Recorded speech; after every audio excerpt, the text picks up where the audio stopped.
Yes, फिर वापस 11th वालों के लिए आज फिर से नया चैप्टर जिसका नाम है ग्रेविटेशनल या गुरुत्वाकर्षण।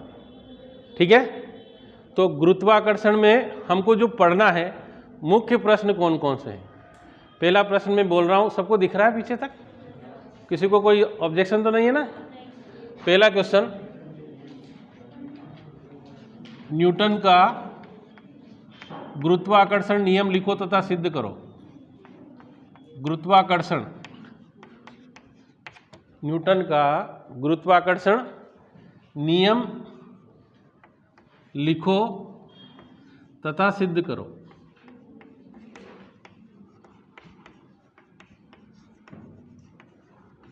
पहला क्वेश्चन समझ में आ रहा है? न्यूटन का कौन सा नियम लिखना है? सबने लिख लिया प्रश्न? आंसर लिखेंगे। न्यूटन के गुरुत्वाकर्षण नियम के अनुसार, न्यूटन के गुरुत्वाकर्षण नियम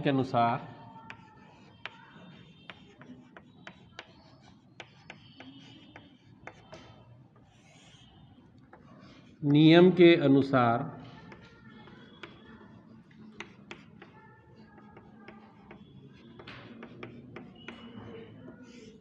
ब्रह्मांड में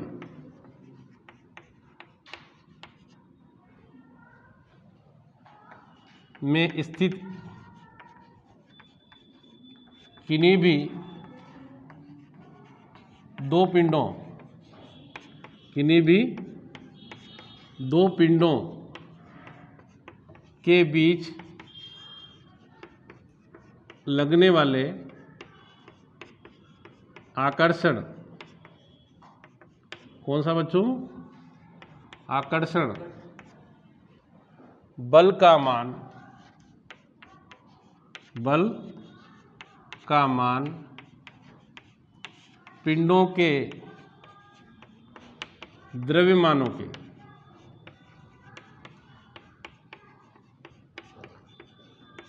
गुणनफल के समानुपाती।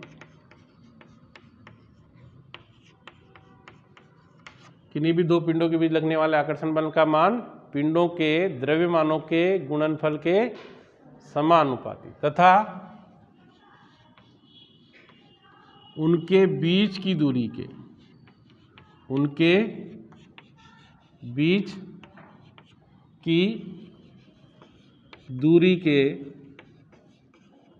वर्ग के कैसा होता है? व्युत्क्रमानुपाती होता है।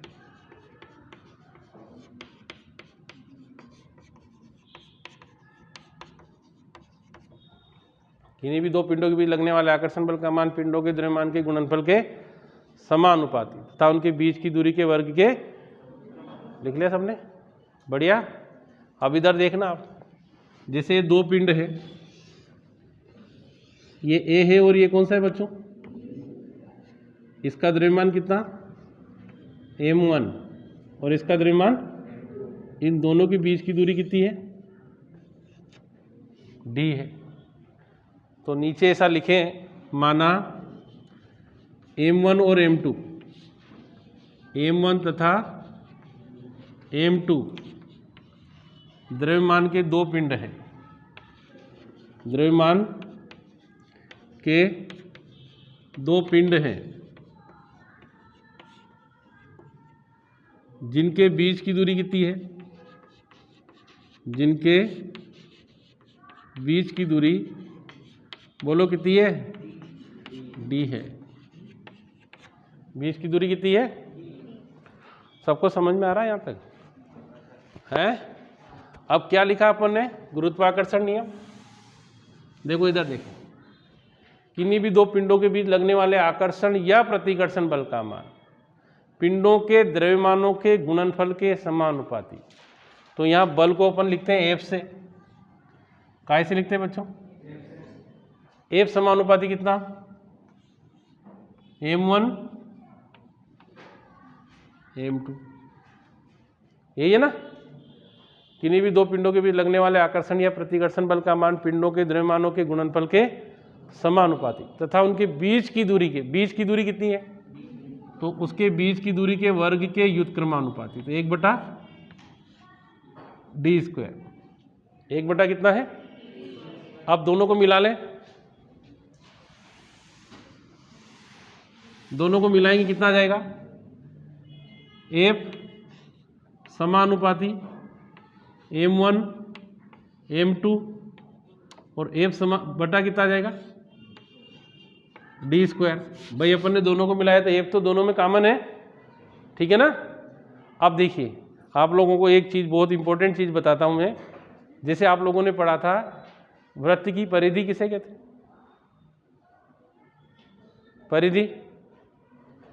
परिधि समझते हो आप लोग। अच्छा कितने लोग परिधि बता सकते हैं कि मैं बता सकता हूँ सर परिधि, परिधि बता सकते हो। मेरे हाथ में रिंग है, ये इसकी परिधि कौन सी होगी, ये जो गोल गोल है इसकी परिधि, ठीक है ना, है। तो हम लिखते हैं इसको C बराबर कितना,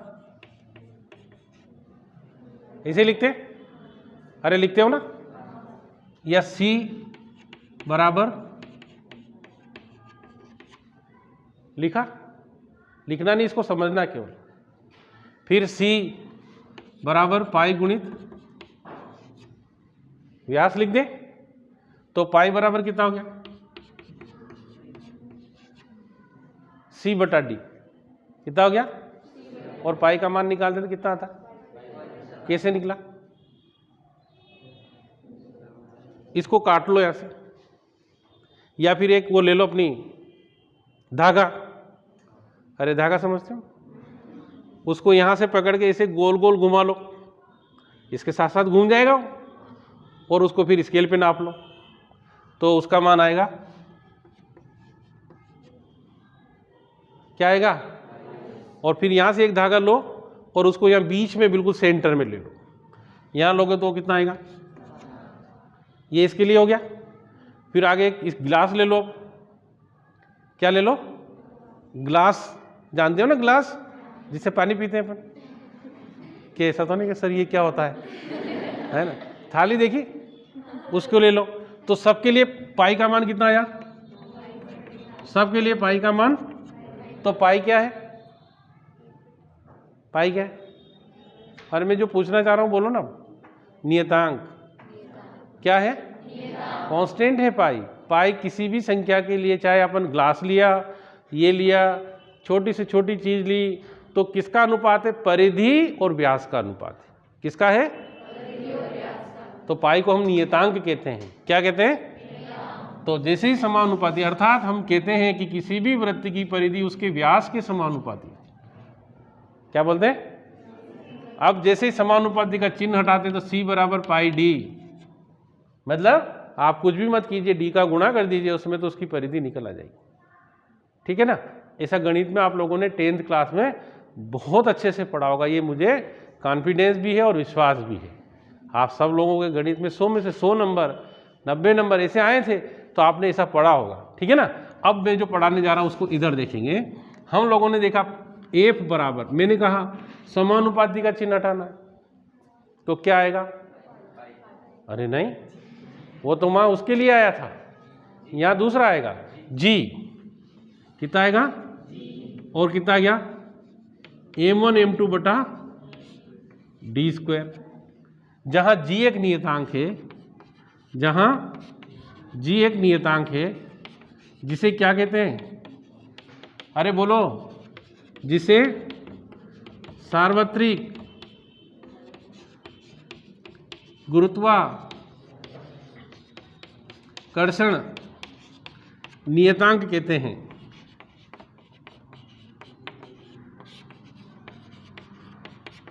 अब यहां से G बराबर कितना आ जाएगा, F गुणित d² बटा M1 M2।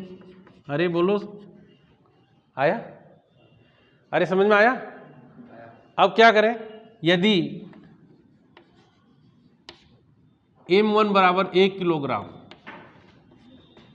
और M2 बराबर भी कितना, 1 किलोग्राम, और जी बराबर कितना, डी बराबर कितना हो 1 मीटर हो तो जी बराबर कितना गया एफ, सबको कितना मान लिया, 1 मान लिया, तो जी का मान किसके बराबर आ गया 1 के बराबर, किसके बराबर, तो यहां से किसकी परिभाषा लिखेंगे, एफ के बराबर आ गया ना, किसकी परिभाषा लिखेंगे हम, सार्वत्रिक गुरुत्वाकर्षण नियतांक की, किसकी, यहां लिखेंगे अर्थात सार्वत्रिक गुरुत्वाकर्षण नियतांक वह बल है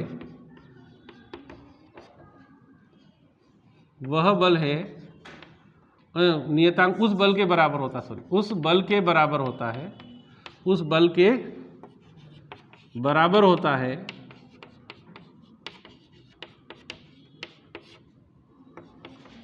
जब दो एकांक द्रव्यमान के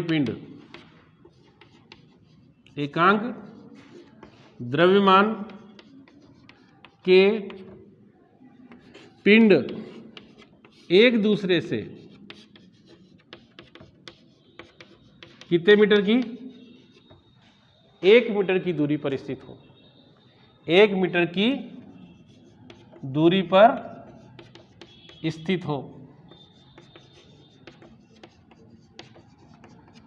समझ में आया, फिर से, अर्थात सार्वत्रिक गुरुत्वाकर्षण नियतांक उस बल के बराबर होता है जब दो एकांक द्रव्यमान के पिंड एक दूसरे से कितने मीटर की, 1 मीटर की दूरी पर स्थित हो। ठीक है, अब इसका मात्रक निकालना अपन को, किसका, जी का, तो जी बराबर कितना था बोलो, एफ गुणित डी स्क्वायर बटा कितना m1 m2, अरे है कि नहीं। अब देखिए एफ क्या है बच्चों, एफ बोलो क्या है, बल का विमा सूत्र क्या, मात्रक क्या होता है, बल का मात्रक कितना है, न्यूटन, वेरी गुड, बल का मात्रक न्यूटन गुणित डी क्या है, डी इधर देखेंगे, डी क्या है, दूरी का मात्रक मीटर, तो यहां मीटर की घात कितनी हो जाएगी। अब ये m1 m2 क्या है, द्रव्यमान का मात्रक क्या है, अपन द्रव्यमान को इकाई में नापते हैं, तो यहां क्या लिखेंगे, किलोग्राम गुणित किलोग्राम, तो बराबर इसका मात्रक न्यूटन गुणित मीटर स्क्वायर प्रति किलोग्राम का स्क्वायर, ये इसका मात्रक हो गया, क्या हो गया इसका। फिर विमा सूत्र निकालें, विमा सूत्र देखो बच्चों, बल का विमा सूत्र mLT-2, छोरे इसको तो बहुत बार पढ़ो, बल का विमा सूत्र, मैंने कहा था ना कि बल विमा सूत्र सब याद करके आएंगे। बल का विमा सूत्र कितना, और दूरी का कितना है, l की घात 2, या m है ना ये d, उसका विमा सूत्र l की घात बटा m गुणित m, एक m से m कट गया तो कितना आ गया, m की घात -1, l की घात 3 और t की घात, ये इसका विमा सूत्र।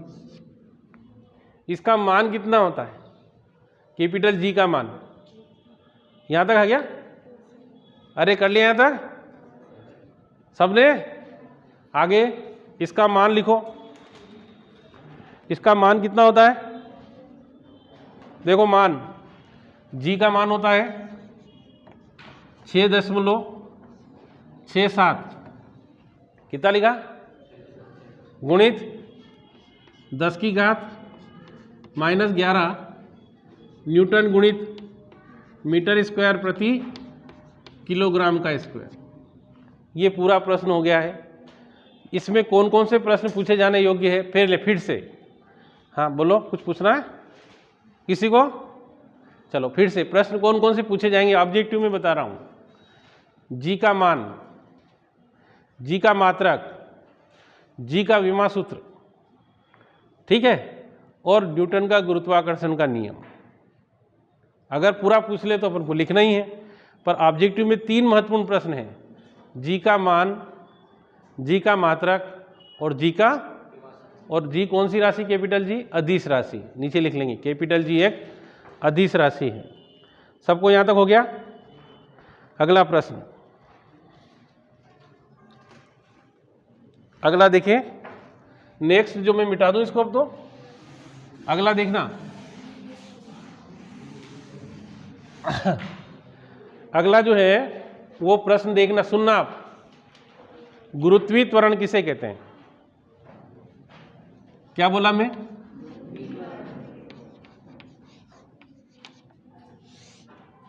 त्वरण किसे कहते हैं?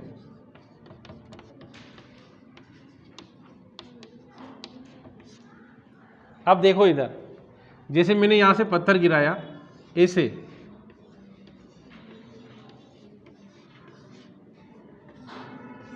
गिरेगा। मेरा पत्थर गिरता हुआ देख लो आप, मैंने पत्थर गिराया था, हाथ में छोड़ा, यहाँ थोड़ा सा नीचे आया, फिर यहाँ देखिए हर बार उसकी स्थिति में परिवर्तन जल्दी जल्दी हो रहा, समय बराबर। जैसे ये चौक में ऊपर से गिरूंगा तो पहले तो धीरे गिरेगी, पर जैसे जैसे नीचे जाएगी इसका वेग क्या होता जाता है? वेग में परिवर्तन होता है। और वेग में परिवर्तन की दर को क्या कहते हैं? क्या कहते हैं? कहते हैं ना। तो किसे कहेंगे आप? गुरुत्वीय त्वरण। कि किसी पिंड को स्वतंत्रता पूर्वक गिराने पर, फिर से सुन लें, अभी लिखना नहीं है, आराम से सुने। मैंने क्या कहा था आपको? ये जो चैप्टर है बाकी के मैं बहुत अच्छे से पढ़ाने की कोशिश करूँगा। अभी तो क्लास नहीं लग रही, नहीं तो मैं रोज़ पढ़ाता मैं, पर ठीक है जितना लग रहा है इतना बढ़िया है। 3 दिन ही खूब है अपने, है ना। 11वीं में ज़्यादा कोशिश नहीं करें, ज़्यादा कोशिश करें तो क्या होगा? दुबले हो जाएंगे हम, है ना। कितने दुबले हो जाएंगे? बहुत दुबले हो जाएंगे। रोज़ स्कूल आना हानिकारक, रोज़ पढ़ाई नहीं करना, है ना, यही है ना अपना इस साल का उद्देश्य। और वो पेपर में तो रोज़ लिखा हुआ आ रहा है कि किसी भी कीमत पर जनरल प्रमोशन नहीं दिया जाएगा। फिर क्या होगा? अरे क्या होगा? ये लड़कियां बातें कर रही पीछे, मास्क में कुछ भी गालियां दो सुनाई थोड़ी देता है। मेरे सर को बोला था ऐसे तुम भी बोल रहे हो क्या? मेरे सर ने मेरे को कहा पृथ्वी गोल है, तो मैंने कहा मैं तो कभी गिरा ही नहीं। तुमने मेरे से पूछा नहीं कि पृथ्वी गोल कैसे होगी? पूछना चाहिए ना। अगर मैं तुमको ये सिद्ध करके बता दूं कि पृथ्वी गोल है तो मेरा फिजिक्स पढ़ाना सही है, अदरवाइज मैं फिजिक्स पढ़ाने के लायक नहीं हूँ, है ना। वैसे मेरे लायक अनलायक का सर्टिफिकेट मुझे बहुत पहले से ही मिल चुका है ना। लायक तो मैं तब से ही बन गया जब हमेशा बच्चे यहाँ से ही मेरिट में आने लगे। आए थे ना पिछले साल? कितने आए थे? 3 बच्चे आए थे, और एक जिले की मेरिट में भी थे कि नहीं थे? तो बस अब सर्टिफिकेट की ज़रूरत नहीं बची मुझे, पर फिर भी मैं कोशिश बहुत करता रहता हूँ।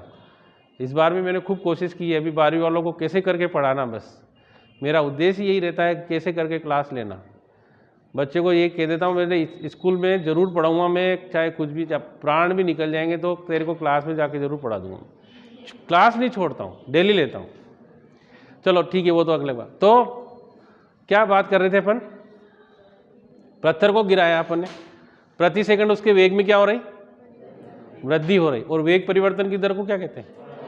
बस वही तो गुरुत्वीय त्वरण है। तो क्या लिखेंगे? यदि किसी पिंड को स्वतंत्रतापूर्वक गिराया जाए, लिखो, यदि किसी पिंड को स्वतंत्रतापूर्वक गिराने पर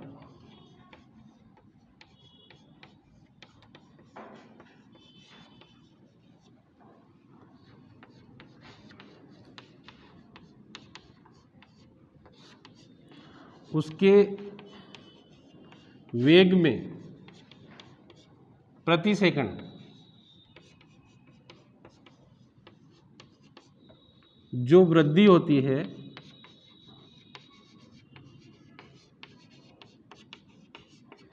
उसे गुरुत्वीय त्वरण कहते हैं।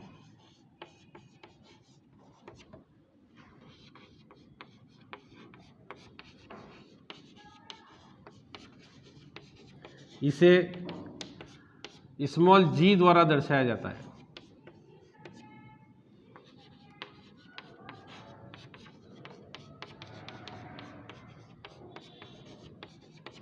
इसका मान इसका औसत मान, इसका औसत मान कितना होता है? कौन बोला? 9.8 मीटर प्रति सेकंड का स्क्वायर या 980 सेंटीमीटर प्रति सेकंड स्क्वायर या 32.5 के एक कितना है फीट प्रति सेकंड स्क्वायर। ये तीनों में बता दिए हमको। अपने मापन की 3 पद्धतियाँ हैं ना, कौन कौन सी है? MKS, CGS, APS और एक SI। SI और MKS तो दोनों एक ही है। ये इम्पोर्टेंट है। कौन सा? दिस। ये तीनों मान बहुत महत्वपूर्ण है, याद रह जाएंगे। अरे स्मॉल g का मान सबको याद रह जाएगा, 9.8 मीटर प्रति सेकंड। और ये मैंने सेंटीमीटर में बदल दिया और ये फीट में बदल दिया। अच्छा, 1 मीटर में कितने फीट होते हैं? लड़कियां पीछे बात नहीं, बच्चे पीछे बातें नहीं। अरे रे, 1 मीटर में कितने फीट होते हैं? अच्छा, फीट कितना समझते हो? फीट को समझते हो? फीट को कैसे उसकी स्केल मालूम है कैसे बनता है? इंच से बनता है। किससे बनता है? कितने इंच का 1 फीट बनता है? 12 इंच का 1 फीट है ना। तो एक और फिर 1 मीटर में कितने वो हो जाएंगे फीट? देखा आपने मीटर? देखा? कहाँ देखा? अरे मीटर देखा कि देखा? नहीं देखा? स्केल पे। वेरी गुड, तू बहुत अच्छा लड़का है, जवाब देता है, बहुत अच्छा है। इसने बोला कि मैंने स्केल पर सा सेंटीमीटर, उसके दूसरी तरफ देखेगा तो इंच भी दिख जाएंगे तेरे को। 15 सेंटीमीटर है स्केल, उधर 6 लिखे। वो लकड़ी की स्केल आती है, उसको देखना, उस पर लिखा है 30 सेंटीमीटर और 12 इंच।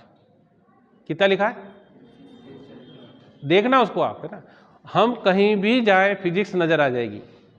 मैं खड़ा हूं, फिजिक्स हूं। आप बैठे हो, आप भी फिजिक्स हो।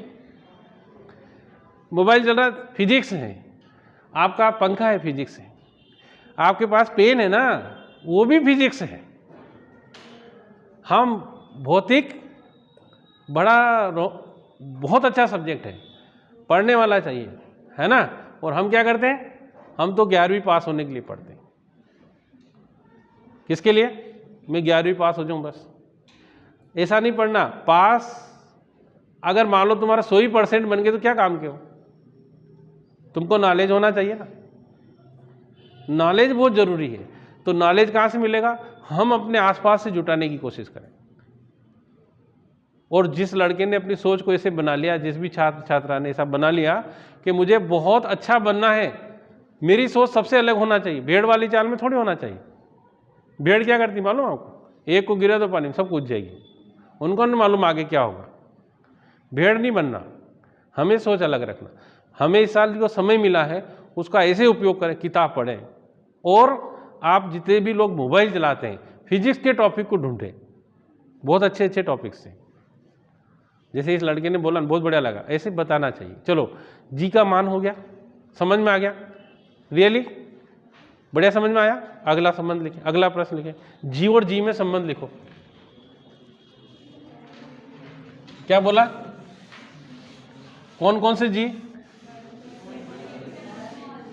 Capital G. अरे अभी नहीं, इसमें थोड़ा सा और बच गया था, बस चलो ठीक है, करेंगे, उसको भी कर लेंगे। स्मॉल जी और कैपिटल जी में संबंध लिखो। भूल गया मैं थोड़ा सा, है, ध्यान रखना, उसको आगे बता दूंगा। कैपिटल जी और स्मॉल जी में संबंध लिखो, ठीक है ना। कैपिटल जी कौन सा है? गुरुत्वाकर्षण नियतांक। और स्मॉल जी क्या है? पृथ्वी पर जब कोई पिंड को गिराते तो जितने वेग से, जैसे ये चौक अब यहाँ गिरेगी तो कोई मतलब नहीं, यही चौक अगर पृथ्वी से आके गिर जाए वो अंतरिक्ष से, तो यहाँ इतना बड़ा गड्ढा पड़ जाएगा, कुआं नहीं खोदने की जरूरत पड़ेगी, इतना मोमेंटम हो जाएगा इसमें। मेरी बात समझ में आ रही है? परंतु उससे पहले चौक भी टूट सकती है। सॉलिड चीज़, जैसे आप कभी कुएं में उतरे हो और ऊपर से एक पत्थर गिर जाए तुम्हारे सिर पे, तो देखना उसने गिरा है यार, बहुत जोर से लगी, और इतनी ऊपर से गिर जाए कोई बात नहीं, लगती रहती है कि नहीं? जैसे एक ईंट को अपन ऐसे छोड़ेंगे तो नहीं लगेगी, ईंट को इतनी ऊपर से, और वो ईंट अगर ऊपर से आके गिरे हाथ में तो टूट जाएगा, हाथ नीचे चला जाएगा आपका, जाएगा कि जाएगा। और अब बाप रे किसने मारा जोरदार, ऊपर से ईंट आ गई, मैं तो बहुत जोर से लगी, चिल्लाने लग जाओगे। और इतनी सी ऊपर से गिरेगी तो नो प्रॉब्लम, क्योंकि उस समय उसका वेग कम होगा तो संवेग कम होगा। तो हम बात करें जी और जी में संबंध, जैसे ये पृथ्वी है, फिर कह रहा हूं गोल है, गालियां मत देना ना, पृथ्वी कैसी है ना, और इसका द्रव्यमान कितना है एम, पृथ्वी का द्रव्यमान हमेशा कैपिटल एम से लिखेंगे। और ये जो है इसके ऊपर कोई एक छोटा सा बच्चा बैठ गया है, इसका द्रव्यमान कितना, और ये पृथ्वी की क्या है त्रिज्या। तो यहां लिखे माना पृथ्वी का द्रव्यमान, पृथ्वी का द्रव्यमान कितना है कैपिटल एम, तथा त्रिज्या कितनी है कैपिटल आर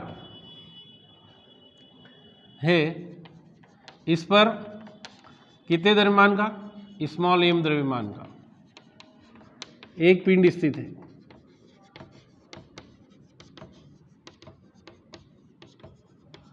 तब न्यूटन के गुरुत्वाकर्षण नियम से, न्यूटन के गुरुत्वाकर्षण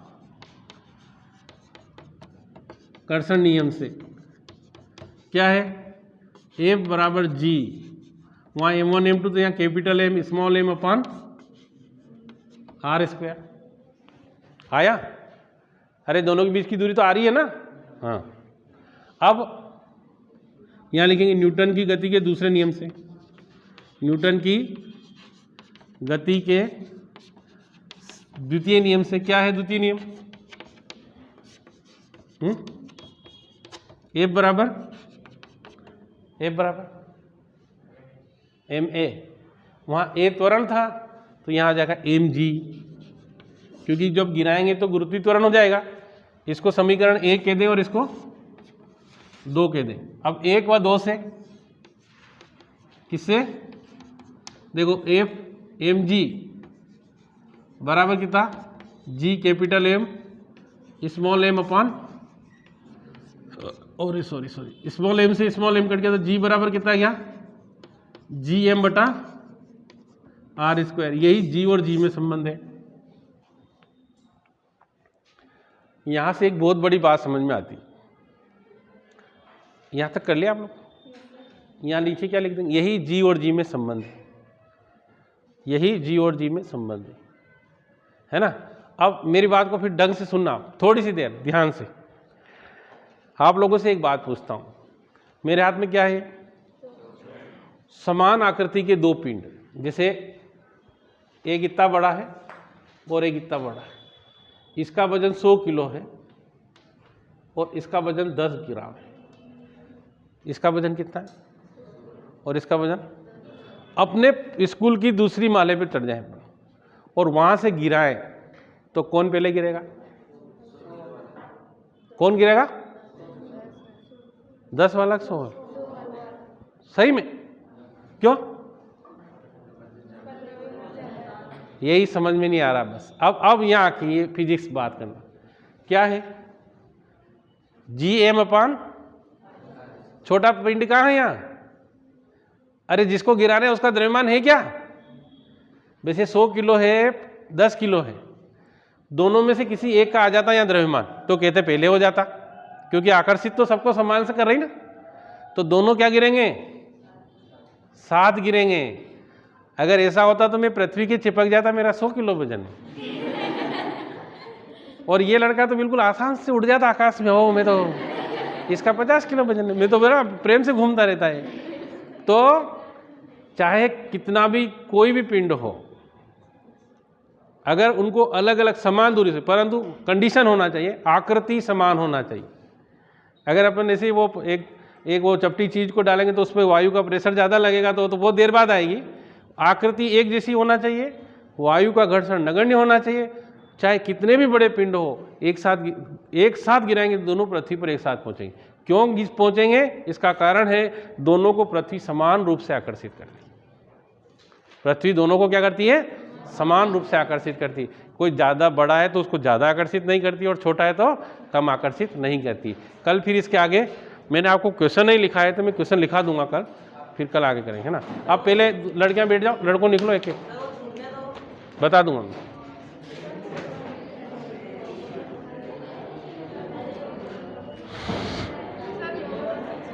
वीडियो बंद करें। हाँ यार मैं भूल गया।